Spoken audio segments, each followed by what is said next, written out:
vrai que c'est plein de saleté ces cigarettes, mais bon.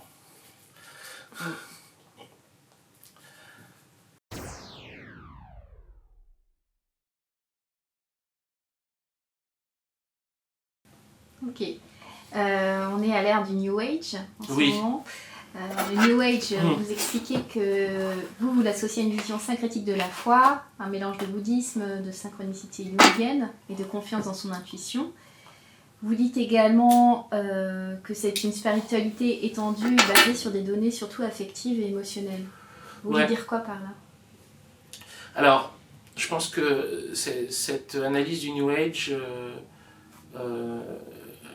contextuellement, en fait, elle apparaît dans le cinéma Hermetica, dans le film Hermetica. À ce moment-là, sans le contexte, on va dire, l'influence prédominante qu'avait à ce moment-là sur moi la pensée de René Guénon, les termes affectifs et émotionnels ne veulent pas dire la même chose. Chez Guénon, c'est directement péjoratif, mais il faut voir que, comment dire, à la fois, je suis toujours j'ai beaucoup de gratitude pour tout ce que la lecture de Guénon m'a apporté. En même temps, je dirais pas les choses avec les mêmes termes aujourd'hui et je n'analyserai pas de la même façon. Je dirais que le problème principal du New Age, c'est que, en fait, naissant au sein de la Société théosophique de Madame Blavatsky, terme qui apparaît chez Alice Bailey, qui apparaît chez des membres, en tout cas de la deuxième génération des théosophes, ce qu'on appelle le New Age, puis c'est surtout patent dans le livre clé qui a créé le New Age, le livre de Marilyn Ferguson, Les enfants du Verseau, c'est une importance trop grande donnée à l'ego. Et donc, en termes traditionnels orientaux, ce qui renforce, c'est le moi, pas le soi. Et donc, du coup, il y a plein d'éléments qui correspondent au New Age, on pourrait dire je partage, mais comme je partage forcément l'idée d'une spiritualité non hiérarchisée, non organisée, ne dépendant pas d'un ou d'un autre courant métaphysique prédominant. Et je dirais que dans les différents problèmes qui sont liés au New Age, il y a il y a la dépolitisation qui est extrêmement présent, je trouve, dans le courant New Age. Le livre de Marilyn Ferguson, il y a une espèce d'extase presque à l'idée d'être dans les années 80 de Reagan. Enfin bon, quand on lit le livre, il y a quelque chose de, je trouve, même caricatural dans le côté ex-hippie devenu yuppie, mais qui voudrait un supplément d'âme.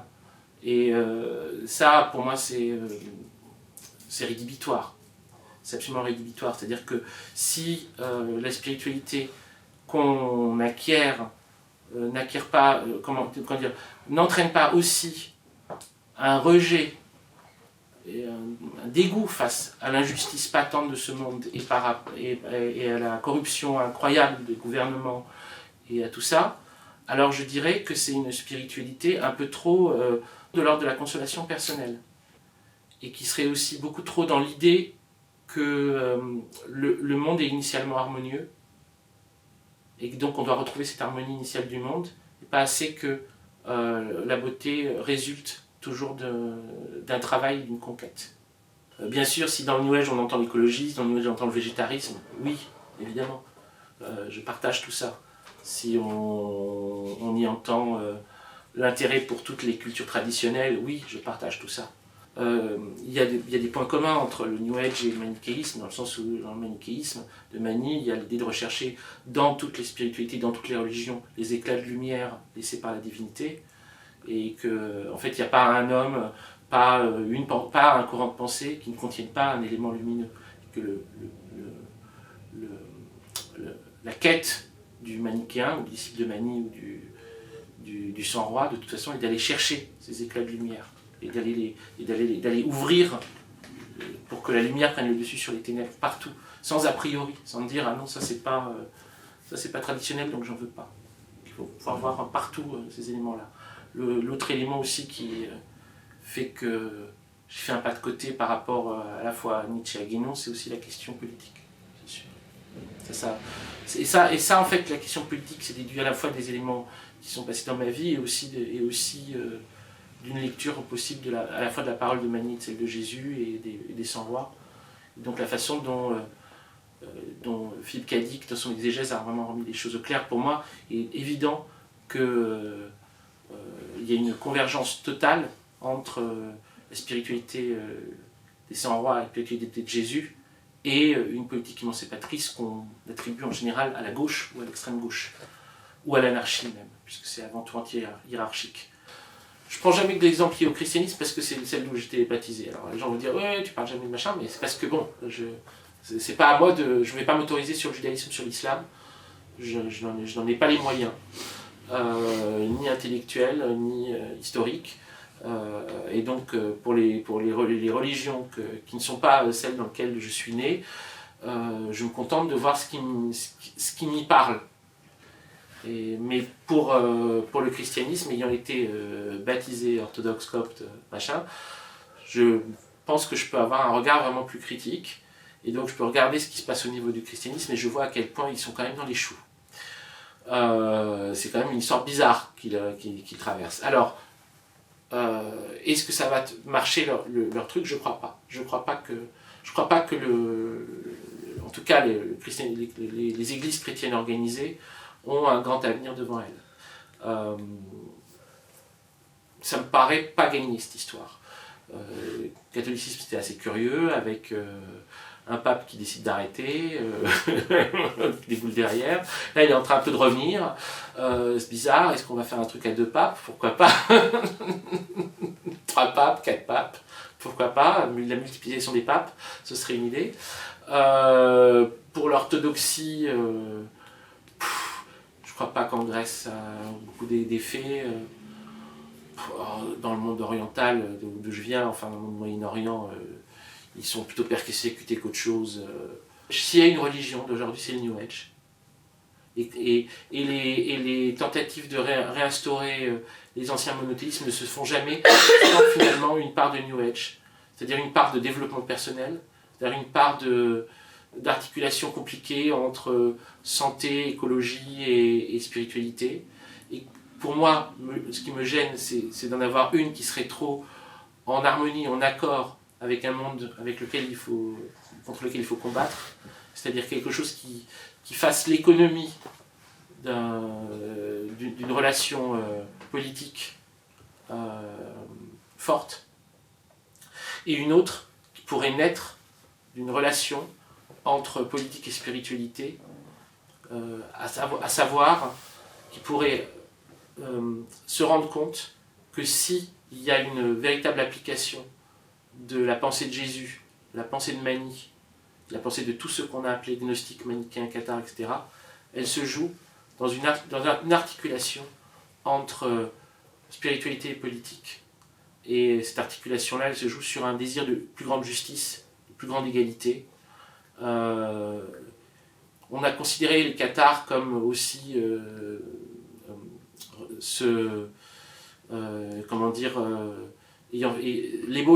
sorte d'ébauche d'un communisme initial ou originel, parce qu'ils étaient quand même obsédés par l'idée que les terres devaient appartenir à ceux qui les cultivent, et donc il ne devait pas y avoir de seigneur au-dessus du paysan qui cultivait sa terre. Donc l'idée de coopérative même, on pourrait dire, est déjà présente chez ceux qu'on a appelés les cathares. Tous ces éléments-là sont à prendre en compte à mon avis, et je vais essayer de partir aussi, j'avais réservé pour ça parce que je pensais que c'était quelque chose de très important, c'était des choses qui étaient dans l'exégèse de Philippe K. Dick. K. Dick c'est un romancier de science-fiction, considéré aujourd'hui comme une des plus grandes influences de la science-fiction moderne, puisqu'il a écrit une 50aine de romans, considère comme des romans souvent un peu paranoïaques, puisque c'est dans un espèce de monde où, par exemple, il y a beaucoup d'androïdes. On n'arrive pas à distinguer les androïdes des êtres humains. C'est souvent des espèces d'univers avec des machines qui ont pris beaucoup de pouvoir, etc. Et des mondes artificiels dans lesquels vivent les hommes aussi. On est dans des mondes de carton-pâte, quoi. On se rend compte en fait qu'ils ne sont pas du tout la réalité. Un monde artificiel, je me suis rentré. Dit qu'il y a eu une énorme influence sur la science-fiction d'ensuite, de tout ce qui pourrait être aujourd'hui la science-fiction de type Matrix, Existence, Dark City, Truman Show, etc. Tout ça c'est influencé par Dick et les séries télévisées modernes. Donc Philip K. Dick. Et Philip K. Dick a eu une anamnèse gnostique, suite d'un parcours extrêmement chaotique, complexe, fait de divorces et d'écriture de romans avec des moments d'épuisement et de doute et d'angoisse. Et il y a un moment où il a entendu une voix divine dans sa tête pendant 2 mois. Et ensuite, pendant le reste de sa vie, à côté des romans qu'il recommençait à écrire, la nuit, il rédigeait ce qu'on a appelé l'exégèse de Philippe Cady, qui sont des milliers de pages de notes pour essayer de comprendre ce qu'il avait vu, ce que ça voulait dire sur la réalité du monde. Et parmi les pensées auxquelles il est arrivé dans les dernières pages de l'exégèse, il y a des choses qui m'ont beaucoup intéressé et qui me semblent être des amorces de ce que pourrait être à la fois la spiritualité et la politique de demain. Ça, j'espère que dans un ouvrage ultérieur, j'aurai le temps de le développer. Et sachant que c'est tellement vaste, tellement riche, que des fois j'en ai la tête qui tourne. Si Dieu réside en chaque homme, alors toute forme d'organisation hiérarchique prétendant détenir le monopole du vrai et dispensant celui-ci de haut en bas est l'ennemi de l'espèce humaine. Je prédis l'anarchie dans la piété. Aucune figure d'autorité terrestre ne sera plus tenue de dire à qui que ce soit ce qu'il doit faire, ni même de l'éduquer. Le logos s'en chargera en établissant la liaison. Il devrait en résulter une société réellement égalitaire. Est-ce là le royaume de Dieu qui nous a été prophétisé? On verra peut-être un signe de son avènement imminent dans les difficultés croissantes que rencontreront de par le monde les détenteurs de l'autorité gouvernante. Sans preuve de l'existence de cette lumière intérieure, il ne peut exister de justification rationnelle à l'anarchie. C'est là où c'est intéressant, c'est-à-dire qu'il explique vraiment là-dedans que s'il n'y a pas d'idée de divinité à l'intérieur de l'homme, l'anarchie n'a aucune justification. Avec cette preuve que je détiens, pas d'explication rationnelle légitimant la centralisation du pouvoir, ou les États tels que nous les concevons actuellement. Par contre, avec la preuve de la divinité intérieure qu'il détient, l'anarchie non seulement est légitimée, mais c'est tout le reste qui est illégitime. Nous serons tous reliés les uns aux autres de toute façon, il ne saurait en être autrement, les conséquences sur le plan social sont incalculables, mais vont dans le bon sens. Parfait. Pour moi, c'est parfait. Mais c'est abyssal. C'est-à-dire que ce à quoi aboutit Dick, dans son exploration de l'anamnèse divine qu'il a reçue, c'est la justification spirituelle de l'anarchie, mais aussi l'absence totale de justification que peut avoir toute forme de hiérarchie humaine. Pour moi, c'est très important. C'est-à-dire qu'il faut se tenir à une distance critique absolue de toutes les organisations politiques constituées, comme de toutes les organisations religieuses. En fait, détruire tout ce qui fait autorité. Et c'est le seul acte qui est véritablement spirituel et divin. Encore Dick. Le véritable secret très bien gardé de tous les prêtres, dans toutes les religions, celui que jamais ils ne livreront de leur plein gré, c'est qu'on n'a nul besoin de prêtres, ni de ceux qu'ils savent, nul besoin de ce que font les initiés, de ce en quoi croient les dévots, les rituels, les sacrements, et ainsi de suite. La vérité est que Dieu habite toutes choses, sans limite, partout où est le réel, en tout ce qu'il accomplit, il est là. Nous recevons un enseignement jour et nuit, comme tous les êtres vivants, sans interruption. Nous recevons un enseignement jour et nuit, comme tous les vivants, sans interruption. Bon, ça me passionne. Ces idées-là me passionnent. Ils me semblent vraiment au centre de ce que devrait être une réflexion spirituelle et politique aujourd'hui. Et je peux vous en donner encore une autre, qui est très importante dans le sens où elle justifie également le fait de passer, en fait, comment dire, si on est dans cette perspective-là, il faut aussi passer à travers le labyrinthe de toutes les théories, de toutes les philosophies, de toutes les réflexions. Alors qu'il faut tout le temps, en fait, y retourner et rechercher encore et encore. Et voilà ce que dit Dick. Être sauvé veut réellement dire se souvenir de sa véritable identité, de sa véritable situation, de sa véritable histoire. Au premier abord, cette thèse ressemble à l'anamnèse de Platon, mais en réalité, elle est gnostique au sens le plus large du terme. Elle est connaissance considérée comme ontologiquement primordiale en ce qui concerne à la fois l'individu déchu et au-delà la réparation cosmique. Telle est en effet l'essence du gnosticisme.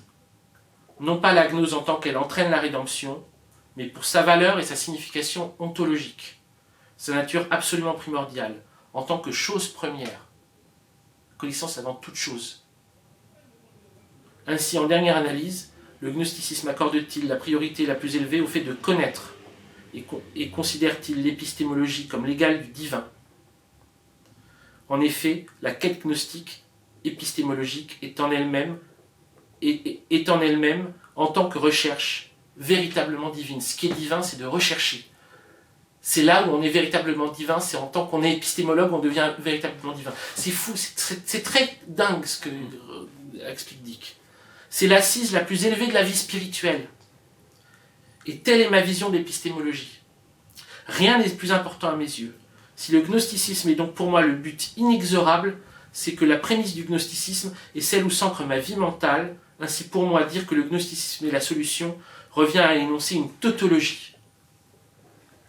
C'est ainsi que pour moi, la vie spirituelle, mentale, le gnosticisme, l'épistémologie, la rationalité et la connaissance ne font qu'un. Et la quête a autant de valeur que le but de la quête est la vie dynamique de l'esprit. Connaître, c'est être.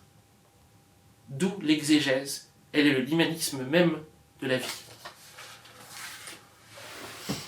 Donc, si on doit ancrer une vie spirituelle, 21e siècle, je pense qu'elle doit s'ancrer de cette façon, à savoir dans une recherche incessante, sans jamais considérer que quelque chose d'obtenu est obtenu en tant que chose, mais simplement en tant qu'étape dans une quête perpétuellement dynamique. Et donc, du coup, ce que je dirais, c'est que, à la fois, il faut s'éloigner de toute forme de tuteur, mais en même temps, se rapprocher de toute forme d'enseignement. Si on doit suivre Dick jusqu'au bout, et à mon avis, c'est ça qu'il faudrait faire, en tout cas pour moi, c'est ce que je souhaite, c'est-à-dire considérer que tout est enseignement. Que tout ce qu'on vit, tout ce qu'on lit, tout ce qu'on entend est enseignement. Dans toutes ces choses-là, il faut chercher l'enseignement. Toute la réalité nous apparaît comme un objet de perpétuel enseignement. Mais ce qui nous en éloigne et ce qui fait autorité sur elle en permanence. C'est-à-dire qu'on est en permanence sous des autorités. Il ne faut pas surestimer l'importance de cette image du mauvais démiurge. Le mauvais démiurge est une image, probablement, elle doit être comprise comme une image, dans le sens où c'est le fonctionnement hiérarchique du monde. Par démiurge, il faut entendre le fonctionnement hiérarchique du monde. Par le mauvais démiurge des gnostiques ou des sans-rois, l'idée que le monde, le Dieu a été pensé par les hommes comme un seigneur auquel il devait une obéissance. En ce sens-là, il est mauvais. Il existe au moins en ce sens-là, mais il existe peut-être que comme un personnage de fiction. Fiction à travers lesquelles les hommes se sont enfermés, ont vécu leur vie. Ce qui est véritablement divin, c'est l'homme émancipé qui ne cherche pas à asservir les autres. Qui cherche au contraire, à travers sa libération, à libérer les autres également. Et qui n'essaye de se penser que comme éventuellement, au maximum, ce terme a beau avoir une connotation souvent un peu ridicule, critique de cinéma ou je sais pas quoi, de passeur. Mais en fait, on est tous passages. On est deux passages, et en tant que tel, on passe. On passe et on permet à des choses de passer. Et c'est en tant que tel simplement qu'on doit se considérer. C'est-à-dire si à travers nous, à un moment, quelque chose peut passer, c'est très bien. Mais nous ne nous en attribuons pas le mérite. Essayons de vivre simplement notre accord en principe avec ça. On a notre accord en principe. Je commence à faire de la poésie démantibulée. Ah oui. Notre vie en accord avec ce principe. Oui, oui.